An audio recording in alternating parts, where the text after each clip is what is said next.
எதுங்க எனக்கு ரெண்டாவது பகுதி கேட்கல. அவருடைய அரசியல் நிலைப்பாடு குறித்து எதனா பேசியிருந்தீங்களா? நாங்கள் பேசிக்கிட்டே இருக்கோம். அது எல்லாத்தையும் வெளியில் சொல்ல முடியாது, அதுவும் முக்கியமாக பத்திரிகையில் சொல்ல முடியாது. அதுக்கு பல காரணங்கள் உண்டு. நாங்கள் பல காலமாக நண்பர்கள். அவர் அவர் அறிக்கையில் வெளியிட்டிருக்கும் அந்த செய்திகள் ஏற்கனவே எனக்கு தெரிந்தது தான். அதை அவர் மக்களுக்கு தெரியப்படுத்தி இருக்கிறார். அவ்வளோதான். வேண்டிய முக்கியமான முதல் விஷயங்கள் என்னென்ன நினைக்கிறீங்க?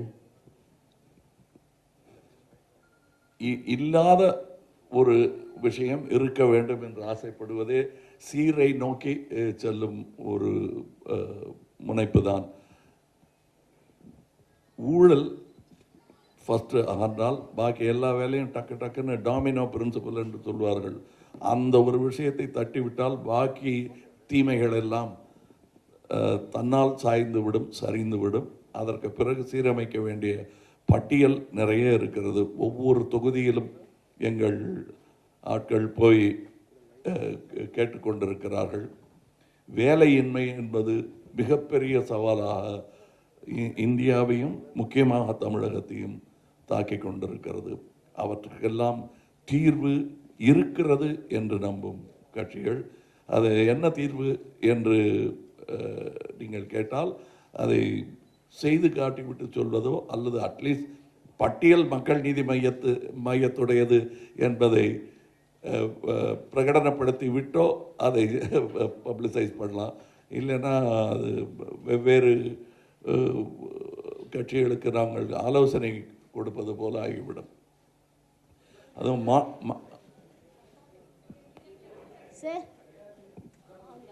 சார், ரஜினிகாந்த் வந்து அவர் சொன்ன கருத்து எனக்கு ஏற்கனவே தெரியும் அப்படின்னு சொல்லி இப்போ சொல்லியிருக்கீங்க. ஆனால் ரஜினிகாந்தோட பயணிக்க அவரோட சேர்ந்து பயணிக்க தயார் அப்படின்னு சொல்லியிருந்தீங்க. குறிப்பாக வந்து மக்கள் நீதி மய்யம் கட்சி செயற்குழு கூட்டத்தில் முதலமைச்சர் வேட்பாளராக அவங்களை முன்னிறுத்தி தீர்மானம் நிறைவேற்றப்பட்டிருக்கு. 3வது கட்சிக்கான தலைமை அப்படின்னு சொல்கிறீங்க. ஆனால் ஒத்த கருத்துடைய கட்சிகளோட கூட்டணி வைக்கப்படும்னு சொல்லியிருக்கீங்க. ஆனால் தற்போது இருக்கக்கூடிய சூழ்நிலையில் திராவிட கட்சிகளோட கூட்டணி இல்லை அப்படின்னு நான் சொல்லலை. திராவிடம்ன்ற வார்த்தை எப்போ தேசிய கீதம் இருக்க வரைக்கும் திராவிடம்ன்ற வார்த்தை இருக்கும். ஆனால் வந்து கழகங்களுடன் கூட்டணி இல்லை அப்படின்னு சொல்லியிருக்கீங்க. மாற்று கருத்துக்களை வந்து கமலஹாசன் தெரிவிச்சுட்டு வருவதாக அரசியல்கள் நோக்கர்கள் வந்து தொடர்ச்சியாக பார்க்குறாங்க. இந்த சட்டமன்ற தேர்தலை பொறுத்த வரைக்கும் மக்கள் நீதி மய்யம் கட்சி கூட்டணி அமைக்குமா அமைக்காதா? அதற்கு பதில் சொல்லும் நேரம் இதுவல்ல என்று நான் நினைக்கிறேன். ஏனென்றால் நாங்கள் எங்கள் கட்டமைப்பை பார்த்து கொண்டிருக்கிறோம். எங்கள் எண்ணிக்கையிலும் எங்கள் யாத்திரையின் முன்னேற்றத்தையும் நாங்கள் பார்த்து கொண்டிருக்கிறோம். நீங்களும் பார்த்தீர்கள். இதில் இன்னொரு விஷயம் வந்து எங்களுக்கு புலப்படும் உண்மை, எங்களுக்கு கிடைத்திருக்கும் விழுக்காடுகள் கணக்குகள் இதையெல்லாம் பார்க்கும் பொழுது நாங்கள் தான் தமிழகத்தில் 3வது பெரிய கட்சி. இந்த செய்தியை உங்களுடன் பகிர்ந்து கொள்வதில் பெருமிதம் கொள்கிறோம். மக்கள் நீதி மையத்தை சார்ந்தவர்.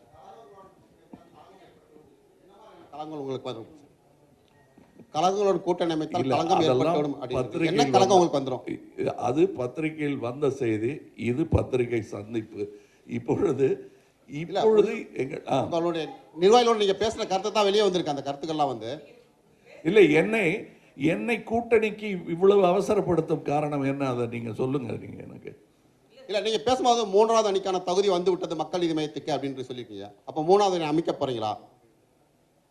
அமைந்து விட்டது என்றுதான் சொல்லுகிறேன் நான்.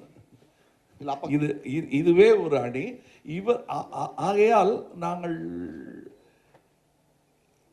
கூட்டணி வைப்பது என்பது வந்து நல்லவர்களின் கூட்டணியாக இருக்கும். அதாவது அப்படின்னா என்ன சொல்ல வரீங்க? எங்கேயுமே நான் உங்க கட்சி தவிர நல்லவர்கள் இல்லையா என்று கேட்டால் கண்டிப்பாக இருக்கிறார்கள். அப்படி அந்த நல்லவர்கள் கூட்டணி அமையும் பொழுது இது முதல் அணியாக இருக்கும். 3வது அணியாகலாம் இருக்காது, முதல் அணியாக இருக்கும். அவர்களுடன் கூட்டணி உண்டு. நல்லவர்கள் வேறு கட்சிகளிலும் இருக்கிறார்கள். மனம் விரும்பி நொந்து இருக்கிறார்கள். அவர்கள் இங்கே வர வேண்டும் என்பதற்கான ஒரு அழைப்பு என்று கூட இதை எடுத்துக்கொள்ளலாம். அப்ப கழகங்களோட கூட்டணி என்ற பட்சத்தில் பாஜகவோட கூட்டணி அமைக்க வாய்ப்பு இருக்கா சார்? எதுங்க? பாஜகவோட கூட்டணி அமைக்க வாய்ப்பு. கழகங்களோட கூட்டணி இல்லை அப்படின்னு சொல்லியிருக்கீங்க. பாஜகவுடன் கூட்டணி அமைக்க வாய்ப்பு இருக்கா? நல்லவர்களுடன் சொல்லியிருக்கேன். அப்ப பாஜக நல்லவர்கள் இல்லையா? நீங்க நல்லவர்கள் எல்லா கட்சியிலையும் இருக்காங்கன்னு சொல்லியிருக்கேன். அவங்கெல்லாம் இங்கே வந்திருக்காங்கிறத சொல்லியிருக்கேன். கட்சிகளுடன் கூட்டணி என்பது இந்த நேரத்தில் இவ்வளவு அவசரமாக சொல்ல வேண்டிய அவசியம் இல்லை. நவம்பர் எங்களுக்கு ஒரு வாய்ப்பை எலெக்ஷன் கமிஷன் ஏற்படுத்தி கொடுத்திருக்கிறது. அதுக்கான ஏற்பாடுகளை எங்கள் கட்சிக்கு தொண்டர்கள் செய்து கொண்டிருக்கிறார்கள். இது கூட்டணி பற்றி பேச தருணம் இல்லை. சார் கூட்டணி சார் சட்டமன்ற தேர்தலுக்கு தயாராகிட்டீங்க சார். சார் ஹியர் சார், சட்டமன்ற தேர்தலுக்கு தயாராகிட்டீங்க. திமுக ஒரு பக்கம் அதிமுகவை எதிர்த்து அதை வச்சு ஓட்டு கேட்பாங்க. அதிமுக நாங்கள் என்ன பண்ணோம் அப்படின்றத வச்சு ஓட்டு கேட்பாங்க. மக்கள் நீதி மையம் எதனை மையமாக கொண்டு வாக்கு கேட்க போறீங்க? சட்டமன்ற தேர்தலுக்கு மையத்தின் ஸ்ட்ராட்டஜி என்ன சார்? ஓகே, இது என்னுடைய ஒரிஜினல் பதில் அல்ல. இதுக்கு முன்னாடியே சொல்லப்பட்ட ஒரு பதில். பட் நல்லவர் ஒருவர் சொல்லி இருக்கிறார். அதுக்கு நல்லதுக்கு காப்பிரைட் கிடையாது. அதனால சொல்கிறேன், இது காந்தியார் சொன்னது. உங்களுடைய ஸ்ட்ராட்டஜி என்னன்னு கேட்குறாங்க. பொலிட்டிக்கல் ஸ்ட்ராட்டஜி நேர்மைதான் என்கிறார். அதை நான் தைரியமாக சொல்லலாம். மக்கள் நீதி மையத்தின் ஸ்ட்ராட்டஜியே நேர்மைதான். அதை எப்படிங்க சொல்ல முடியும்னா, அதுக்கு பதிலுக்கு ஆமாம் எங்களுக்கும் அதுதான் ஸ்ட்ராட்டஜி என்று சொல்லட்டுமே பார்ப்போம். சமமான கட்சி என்று சொல்லிக் கொள்கிறவர், இப்போ சரித்திரம் படைத்த கட்சி என்று சொல்லிக் கொள்பவர்கள் எங்கள் ஸ்ட்ராட்டஜியும் நேர்மைதான் என்று சொல்லட்டுமே பார்ப்போம். மனசை தொட்டு அல்லது உங்களை நம்ப வைக்கும்படி சொல்லட்டுமே. நாங்கள் செய்ய போவது பழி போடும் அரசியலும் அல்ல, பழி வாங்கும் அரசியலும் அல்ல, வழிகாட்டும் அரசியலாக இருக்க வேண்டும் என்று நம்பி நகர்ந்து கொண்டிருக்கிறோம்.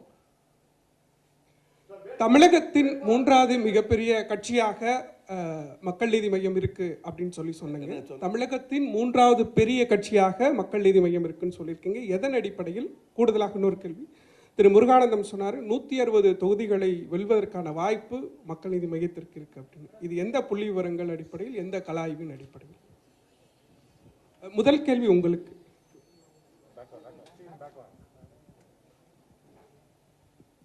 உங்களுடைய இரண்டாவது கேள்விக்கு நான் பதில் சொல்லுறேங்க. இன்று இருக்கக்கூடிய கள நிலவரம் 100 ஓட்டிற்கு கீழே தோத்தவர்கள் 2 பேர், 1000 ஓட்டிற்கு கீழே தோத்தவர்கள் 16 பேர், 5000 ஓட்டுக்கு கீழே தோத்தவர்கள் 40+, 10,000 ஓட்டு கீழே தோத்தவங்க இன்னொரு 40+. இதையெல்லாம் பார்க்கும் பொழுது எங்களுடைய கள நிலவரம் 10லிருந்து 15% பாராளுமன்ற தொகுதியில் எங்கெங்கெல்லாம் வாங்கியிருக்குமோ அதெல்லாம் புள்ளி விவரமாக எடுத்து கிட்டத்தட்ட 100லிருந்து 150 இடங்களிலே மக்கள் நீதி மையம் மிகப்பெரிய தாக்கத்தை மட்டுமல்ல வெற்றியை ஏற்படுத்த முடியும். எங்களுடைய இன்டர்னல் டேட்டா ரெடி பண்ணிட்டு இருக்கிறோம். அதை தான் உங்களுக்கு சொல்லியிருக்கோம் நாங்கள். இது வந்து உங்களுடைய இரண்டாவது கேள்வியினுடைய பதில். முதல் கேள்வி என்ன சொன்னீங்க பிரதர்?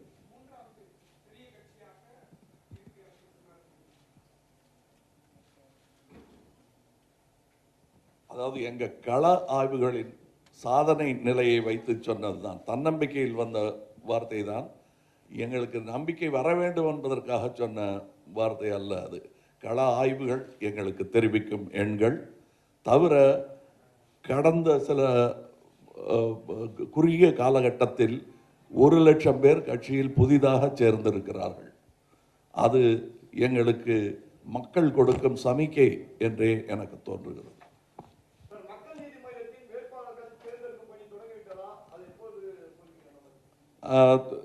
நடந்து கொண்டிருக்கிறது. அதை அறிவிக்கும் நாள் தான் உங்களுக்கு நாங்கள் தெரிவிக்கும் நாள். சார்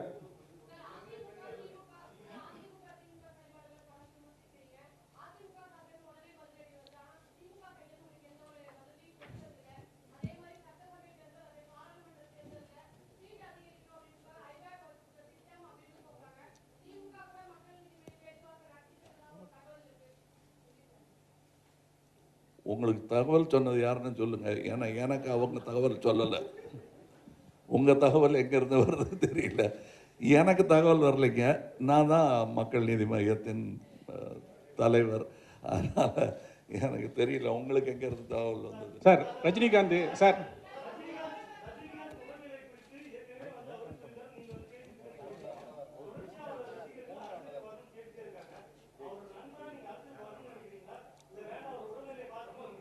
இல்லை அவர் உடல்நிலையை பார்த்துக்கணுங்கிறது நண்பராக சொல்கிற ஒரு விஷயம். நல்லவர்கள் வர வேண்டும் என்பது எனக்கு எப்பவுமே இருக்கும் ஆசை. ஆனால் ரெண்டுக்கும் நடுவில் எது முக்கியங்கிறத பார்க்கும்போது உடல்நலம் முக்கியம். ஆனால் முடிவு எடுக்க வேண்டியது நான் அல்ல, அவர் தான் செய்யணும். அதை நான் ரெண்டு விதமாகவும் வற்புறுத்த முடியாது. அதனால் அவர் நல்ல ஆரோக்கியமாக இருக்க வேண்டும். என் அன்பு என்னங்கிறது அவருக்கு புரியும். அதை இங்கே விளக்க வேண்டிய அவசியமே கிடையாது. சார், சட்டசபை தேர்தலில் கமலஹாசன் போட்டியிடுவாரா சார்? இங்கே சட்டசபை தேர்தலில் கமலஹாசன் போட்டியிடுவாரா? அவரோட குரல் சட்டசபையில் எம்எல்ஏவா ஒதுக்குமா? உங்களோட முடிவு? கண்டிப்பாக ஒலிக்கும். எந்த தொகுதியை தான் முடிவு பண்ணிருக்கீங்க? நான் என்னுடைய ஆட்களுக்கு என்னுடைய இதில் சொல்லும்பொழுது சில நடைமுறைகள் எப்படி இருக்க வேண்டும் என்பதை சொல்லியிருக்கிறேன். அதற்கு நான் சொன்ன உதாரணம், கண்டிப்பாய் மக்கள் நீதி மையத்தின் குரல் சட்டசபையில் ஒலிக்கும். அதற்கான தகுதியுடையவர்களாக இன்று முதல் நீங்கள் நடக்க துவங்க வேண்டும் என்று சொல்லியிருக்கிறேன். அரசியல்ல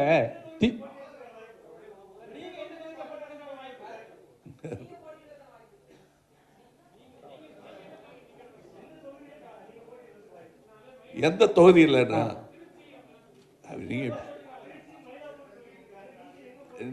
நீங்க ஒரு யோசனை சொல்லுங்க, அதை கேட்டுக்கிறேன். ஆனா எங்க நான் போட்டியிட போறேங்கிறத நான் கையெழுத்து போடும்போது உங்களுக்கு தெரியும். சட்டசபை தேர்தலில் சார், திமுக அதிமுகன்னு ஒரு பெரிய கட்சி இருக்கு. திமுகவோட வயசு 70, அதிமுகவோட வயசு 50 வயசு. உங்களோட கட்சியோட குழந்தை கிட்டத்தட்ட 2 வயசு. எப்படி அந்த போட்டி பணம் பலம் படைப்படத்தான் இது பண்ணுவீங்க? நீங்க முதல்வர் வேட்பாளராக சொல்லியிருக்காங்களா? உங்களால முதல்வர் ஆக முடியும் நினைக்கிறீங்களா? இல்லைன்னா எப்போ முதல்வர் ஆகுன்னு நீங்க நினைக்கிறீங்க? இல்லை, எனக்கு மாற்றம் வேணுங்கிறது முக்கியம். என் கட்சி முடிவு பண்ணி அவங்க யார் முதல்வர்னு சொல்கிறாங்களோ அவங்கள முதல்வர் வேட்பாளராக அறிவிப்பார்கள். அறிவித்தும் விட்டார்கள் என்னை பொறுத்தவரை. அதனால் அந்த பொறுப்பை ஏற்றுக்கொண்டு செயல்படுவேன் நான். சார், தமிழகத்தில் கடந்த 10 நாட்களாக 2 இஷ்யூ பெரிய இஷ்யூ போயிட்டு இருக்கு. ஒன்று மனுஸ்மிருதி சம்பந்தமானது, இன்னொன்று வேல் யாத்திரை. இது 2 பற்றின உங்களுடைய கருத்து என்ன? மனுஸ்மிருதி புழக்கத்தில் இல்லாத புத்தகம். அதை பற்றிய விமர்சனம் தேவையற்றது. அது புழக்கத்திலேயே இல்லை. நீங்கள் ஐபிசியை பற்றி கேளுங்க, என்னுடைய கான்ஸ்டிடியூஷன் ஆஃப் இந்தியாவை பற்றி ஏதாவது சொல்லுங்கள். அது மேலே யாராவது கை வைக்கிறதா இருந்தால் அது போராட்டம் படிக்கும். இதை பற்றி பேச வேண்டிய அவசியமே கிடையாது. அது புழக்கத்தில் இல்லாத ஒரு புத்தகம்.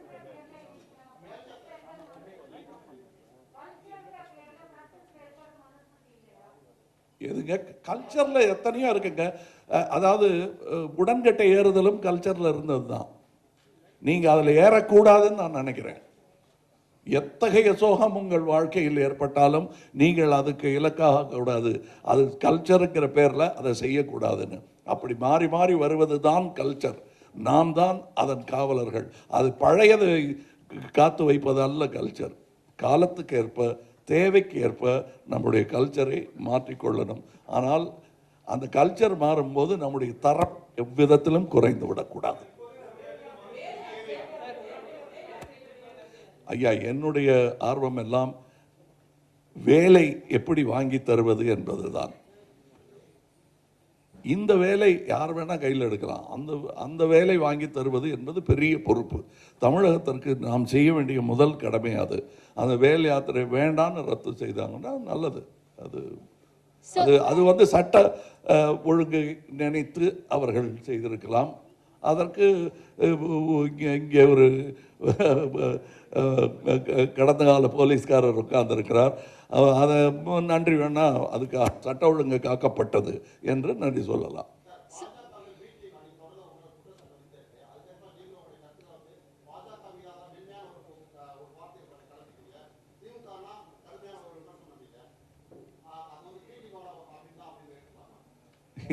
உங்களுக்கு ஏற்றுக்கிடுங்கிறது எதை வேணா ஏற்றுக்குங்க. நான் எதை ஏற்றுப்பேங்கிறது தான் முக்கியம். குற்றச்சாட்டுகள் வைப்பாங்க. நான் எதுலையுமே பி டீமா இருந்தது இல்லைங்க. எந்த வேலையிலையும் நான் பி டீமா இருந்ததில்லை. நான் எப்பவுமே ஏ டீமில் தான் இருந்திருக்கேன். எனக்கு கிடைத்த வாத்தியார்கள் அப்படி சினிமா துறையிலும் சரி, எனக்கு கிடைத்த நண்பர்கள் இவர்களும் சரி, இது ஏ டீம். அப்புறம் பார்க்கலாம். அது உங்கள் பலத்தை பற்றி, தமிழகத்தை பற்றி தானே பேசி கொண்டிருக்கிறோம். நீங்கள் ஏன் தலைநகரில் இருக்கும் ஒரு கட்சியை பற்றி பேசி கொண்டிருக்கிறீர்கள்? Sir, there have been Sir, there have been a lot of discussions between AIDMK or DMK, be it the promises that they are putting forth for the upcoming elections, be it three-language policy or talking about the Arumugaswamy Commission, and several other parties as well are talking. What do you think is the most needed importance for Tamil Nadu at this moment, be it not only about three-language policy that is necessary or about Jayalalitha's death that they are probing into? What do you think is the number one priority for Tamil Nadu as not only a citizen but also as a leader who is going to stand in the upcoming elections? See, there are quite தமிழ்லையே சொல்லலாமா இல்லை இங்கிலீஷில் சொல்லலாம்? Sir. தமிழ்லையே சொல்கிறேன், ஏன்னா எல்லாருக்கும் பயன்படும் அது. அதாவது ஆதார தேவைகள் மக்களுக்கு கிடைக்க வேண்டியதே கிடைக்காமல் இருக்கும் பொழுது அதுதான் முதல் ப்ரையாரிட்டி. பல ஊர்களில் 8 நாளைக்கு ஒரு முறை குடி தண்ணீர் வழங்கப்படுகிறது என்னும் நிலை எவ்வளவு கேவலமான நிலை. இதையெல்லாம் கவனிக்கப்பட வேண்டும். வேலையின்மை, அதுவும் அதாவது நாம் அதை பழி போடும் அரசியல் அல்லன்னு சொல்லியிருக்கோம். இருந்தாலும் சில கணக்குகள் சொல்ல வேண்டும். பொங்கலுக்கு நீங்கள் ஒரு பக்ஷீஷ் கொடுக்குறீங்க மக்களுக்கு, வேறு திருவிழாக்கள் போது கொடுக்குறீங்க, எலெக்ஷன் போது ஓட்டுக்கு காசு கொடுக்குறீங்க. ஆனால் இந்த கடந்த 6-7 மாதங்களாக கோவிட் நடந்த போது ஏன் அந்த பணங்கள்லாம் பட்டுவாடா செய்யப்படவில்லை? அதுக்கு செஞ்சோங்கிறீங்க. மழை நீருக்காக இவ்வளோ ஒதுக்கப்பட்டோங்கிறாங்க. ஆனால் 2 நாள் மழையில் ஒரு தெப்பக்குளமாகி விடுகிறது சென்னை. இதெல்லாம் கேட்கப்பட வேண்டிய, இதெல்லாமே பேசிக் அம்யூனிட்டிஸு செய்ய வேண்டி இருக்கிறது. முக்கியமாக வேலையின்மை, நம் தமிழகத்தை விட்டு அகன்று வேறு மாநிலங்களுக்கு சென்று கொண்டிருக்கும் தொழிற்சாலைகள், தொழில் வாய்ப்புகள், இவற்றையெல்லாம் மீட்டு எடுக்க வேண்டும் என்பது மக்கள் நீதி மையத்தின் ஆசை. இது மேனிஃபெஸ்டோ நீண்டுகிட்டே போகும். அதுவும் தயாராகி கொண்டிருக்கிறது உங்கள் முன் வைப்பதற்கு. 2 தலைவர்களுமே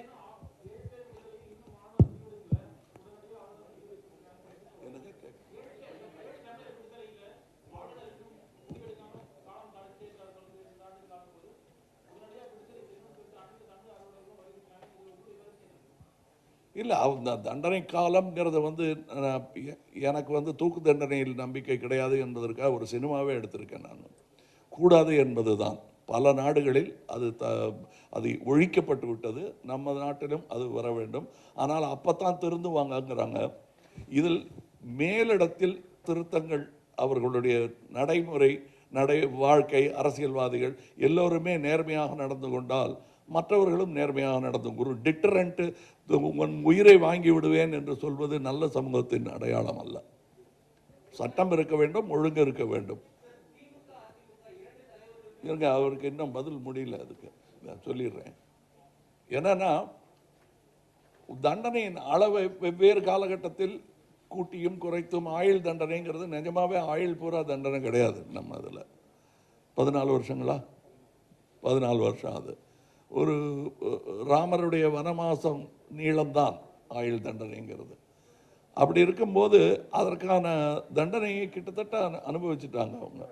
அதான் சொல்கிறாங்க, தூக்கு தண்டனை யாராக இருந்தாலுமே வேண்டாம் என்பது தான் என்னுடைய வாதம். அது சட்டம் எடுக்க வேண்டிய முடிவு. அதை நான் சொல்லக்கூடாது. அது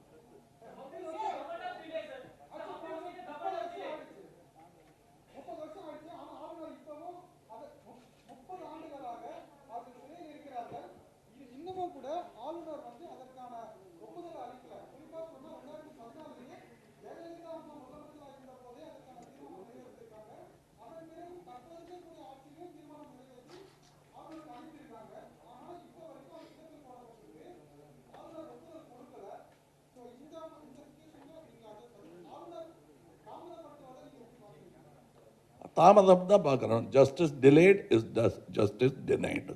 சார், ஐஏஎஸ் அதிகாரி சகாயம் அவங்க பார்த்தீங்கன்னா ஒரு நேர்மையான அதிகாரின்னு பரவாயில்ல ஒரு கருத்து இருக்குது. அவர் பார்த்தீங்கன்னா ஒரு அதிகாரமே இல்லாத ஒரு டம்மியான போஸ்ட்டில் வச்சுருக்கிறாங்க. மேலும் பார்த்தீங்கன்னா ஐரோப்பாவில் ஒரு கூட்டத்தில் கலந்து கொள்றதுக்கு அவருக்கு முறையான அனுமதி கொடுக்கல, தமிழ் சார்ந்த ஒரு கூட்டத்தில் பங்கெடுக்கிறதுக்கு.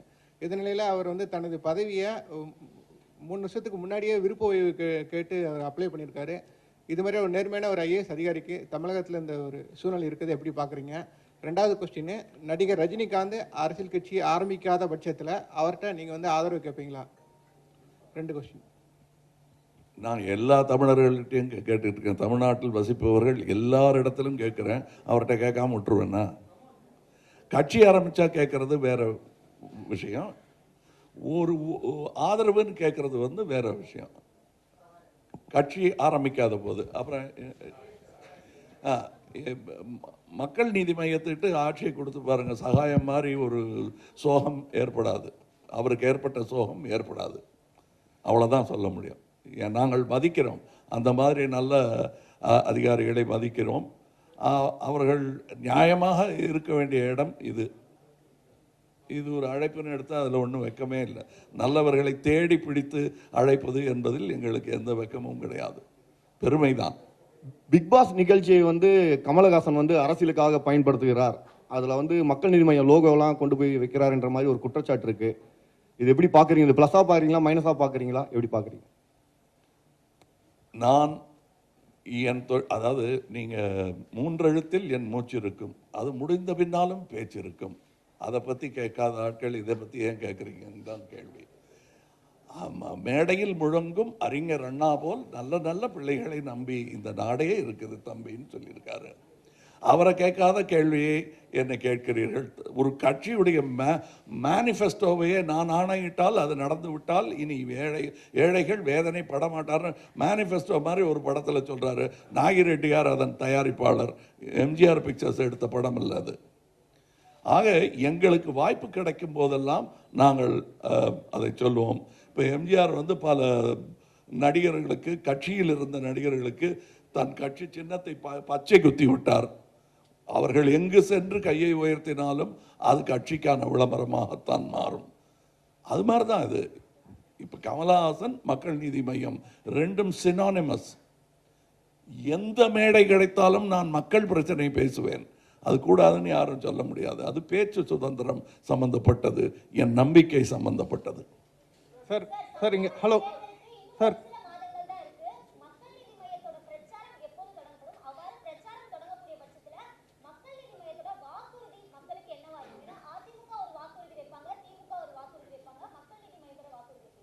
பிரச்சாரம் தொடங்கி விட்டது, தொடங்கி ரொம்ப நாள் ஆயிடுச்சுங்கிறது தான் உண்மை.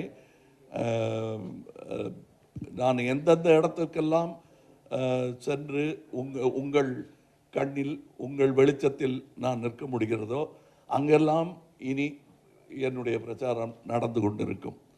ஊடகமாகவோ ஓப்பனாகவோ அது நடந்துகிட்டு இருக்கும். பிரச்சாரம் துவங்கி விட்டது. நவம்பர் மாதத்தில் என்னுடைய பயண நிகழ்ச்சி நிரலும் உங்களுக்கு அறிவிக்கப்படும். சார், பொது வெளியில கமல்ஹாசன் ஒரு ஆத்திகவாதியா அறியப்படுறவர். ஆனா இப்போ வந்து மகாபாரதத்தை கோட் பண்ணி பேசுறாரு, ராமரை கோட் பண்ணி பேசுறாரு. இப்போ அரசியலுக்காக ஒரு ஆன்மீக அரசியலை கமல்ஹாசன் முன்னெடுக்கிறாரா தேர்தலுக்காக?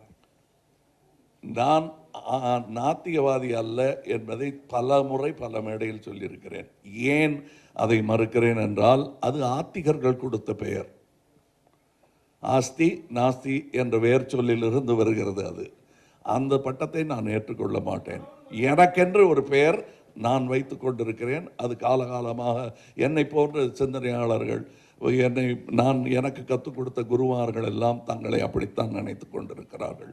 மேற்கத்திய நாட்டிலும் ஏத்தியிஸ்ட் என்பது நாத்திகரை குறிக்கும் வார்த்தை, ராஷ்னலிஸ்ட் என்பது பகுத்தறிவாளனை குறிக்கும் வார்த்தை. நான் அப்படிப்பட்ட பகுத்தறிவாளன். உங்களுடைய பக்தியை புரிந்து கொள்ள வேண்டியது என்னுடைய கடமை.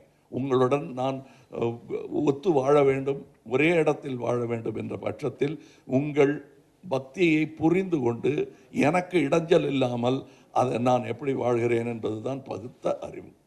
சார் சார் சார் ஒரு நிமிஷம். எதுங்க? இல்லையே, நான் நாத்திகவாதி மாதிரி நீங்க சொல்றீங்க. நான் சொல்வது, நீங்க பாருங்க, 6 மாசத்துக்கு இல்லை, 6 வருஷத்திற்கு முன்னாடி வெண்முரசு என்ற நாவலை என்னுடைய நண்பர் ஜெயமோகன் அவர்கள் எழுதும்போது அந்த ஆரம்பவிழாவில் பேசினேன். 6 வருஷத்துக்கு முன்னாடி. நான் எப்பவுமே இந்த பேசி கொண்டிருப்பேன். எனக்கு அது பற்றி தெரிந்த விஷயங்களை பேசி கொண்டிருப்பேன். என்னுடைய கலாச்சாரத்தில் இருக்கும் எல்லாவற்றையும் நான் ஏற்றுக்கொள்ள வேண்டியதில்லை. ஆனால் அது தெரியாமல் இருப்பவன் அல்ல நான் என்பதுதான். குணாங்கிற படத்தில் நான் வந்து அபிராமி பட்டரின் பாடலை பாடுபவன் தான் இல்லையா? இப்போ சொன்னால் கூட எனக்கு ஞாபகம் இருக்கும். நான் நேற்று கூட நம்ம இதில் இருக்கும்போது இதை பற்றியே நான் சொல்லி கொண்டிருந்தேன். நமக்கு சாதி மத பேதங்கள் கிடையாது. அனைவரும் நாங்கள் தமிழ்நாடு என்று சொல்லும்போது 7.5 கோடியில் வெவ்வேறு ஜாதி வெவ்வேறு மதம் ஆட்கள் இருக்கிறார்கள். எங்களுக்கு சாதி கிடையாது, ஆனால் இருக்கிறது என்பதை மறுக்க முடியாது. அவர்களின் பாதுகாப்பும் எங்களுடைய கடமையாகிறது. சார், மக்கள் நீதி மய்யம் கட்சி சார் ஒரு நிமிஷம்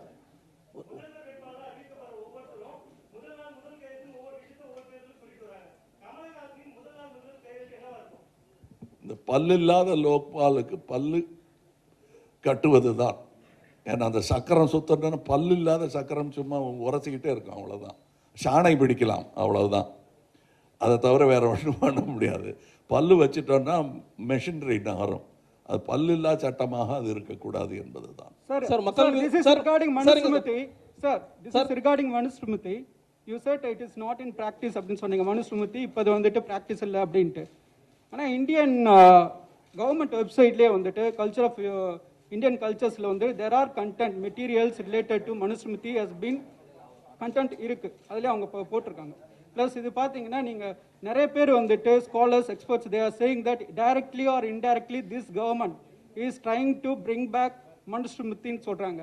இதை பார்த்து லவ் ஜிகாத்திட்டு நான் இருக்கக்கூடாது 4 ஸ்டேட் வாங்கும் அரசியல் அல்ல எங்களுடைய அரசியல், ஆனால் வழிகாட்டும் அரசியல். எங்கள் கான்ஸ்டிடியூஷன் புக்கில் கை வைக்காதீங்க. எங்கள் சட்ட புத்தகங்கள் அது வந்து திருத்தி எழுதிக்கூடிய புத்தகங்கள் தான், திருத்தி எழுதப்படும். அந்த மாதிரி ஸ்மிருதிகள் எல்லாம் திருத்தி எழுத முடியாது. எங்கள் சட்டம் மக்களுக்காக, மக்கள் நலனுக்காக திருத்தி எழுதவும் முடியும். ஆனால் அதை ஆலோசித்து ஆய்ந்து அதை செய்வார்கள். சார், மக்கள் நீதி மய்யம் சார் இங்க சார் எதுங்க? ஓ, நீங்க தமிழகத்தில் மட்டும்தான் அந்த குற்றச்சாட்டை வைக்கிறீங்களா? உங்க பேர்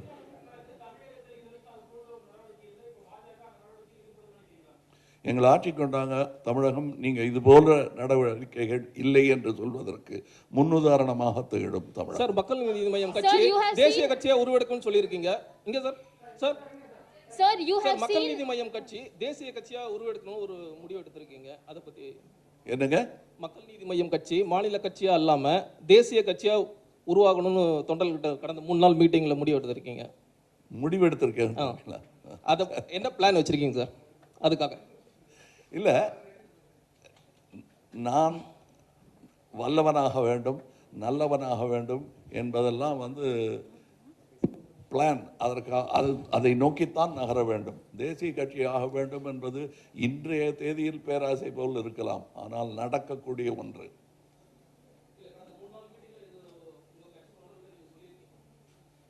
பேசியிருக்கோம். ஆமாம், உங்கள் செவி கூறாக இருக்கிறது என்பதை நான் ஏற்றுக்கொள்கிறேன். அதுக்காக பட் எல்லா விஷயத்தையும் நாங்கள் இன் கேமரா பேசின விஷயத்தெல்லாம் இங்கே பேச முடியாது. Once again, last 3 questions.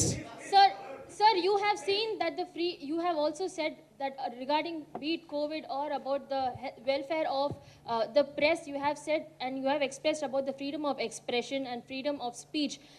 You have seen there have been several cases where the press has been constrained, not only in be it in this current year, but even the several years in the past as well. The freedom of speech, not even for public, but for the press, has also been contained. What is your views on this? How do you think, if, for example, if it's a central government or a state government that is oppressing the freedom of speech, how do you think you will react, and what is your opinions or views on this? We will directly oppose anything that comes in the way of freedom of speech. Sir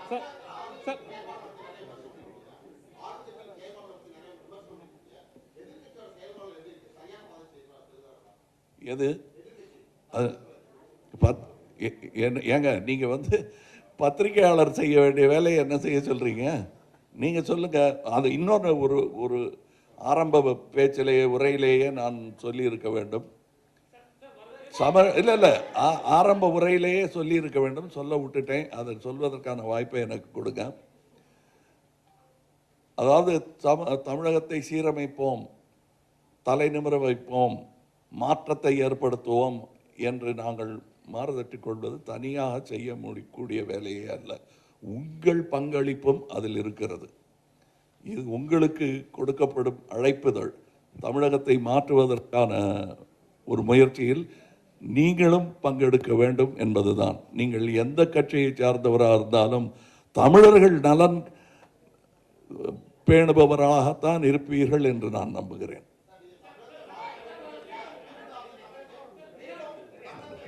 எல்லாரும் தனி பேட்டி.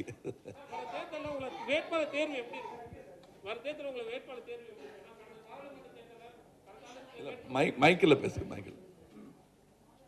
Hello, வர தேர்தலில் உங்களோட வேட்பாளர் தேர்வு எப்படி இருக்கும்? ஏன்னா பாராளுமன்ற தேர்தல் வந்து அதுக்கான கால அவகாசம் கிடைக்கல, நிறைய அறிமுகம் இல்லாத வேட்பாளர்களை நிறுத்த வேண்டியதாயிடுச்சு.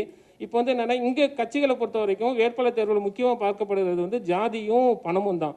உங்களோட வேட்பாளர் தேர்வு எப்படி இருக்கும்? ரெண்டாவது, தேர்தல் செலவுக்கு என்ன பண்ண போறீங்க? அதற்கு நேர்மாறாக இருக்கும். எங்களுடைய வேட்பாளர் தேர்வு மக்களுக்கு தெரிந்தவர்களாக இருப்பார்கள் அல்லது மக்களுக்கு பிடித்தவர்களாக இருப்பார்கள். தெரிந்தவர்கள் என்ற அதற்கான இது வந்து சினிமா மட்டுமே உதாரணம் அல்ல.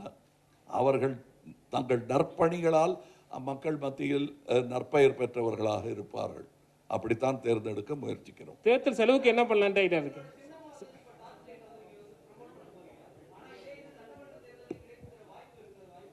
இல்லை, ரெண்டு தேர்தலுக்கு அது அனுமதி உண்டு. Sir, thank you. Last question.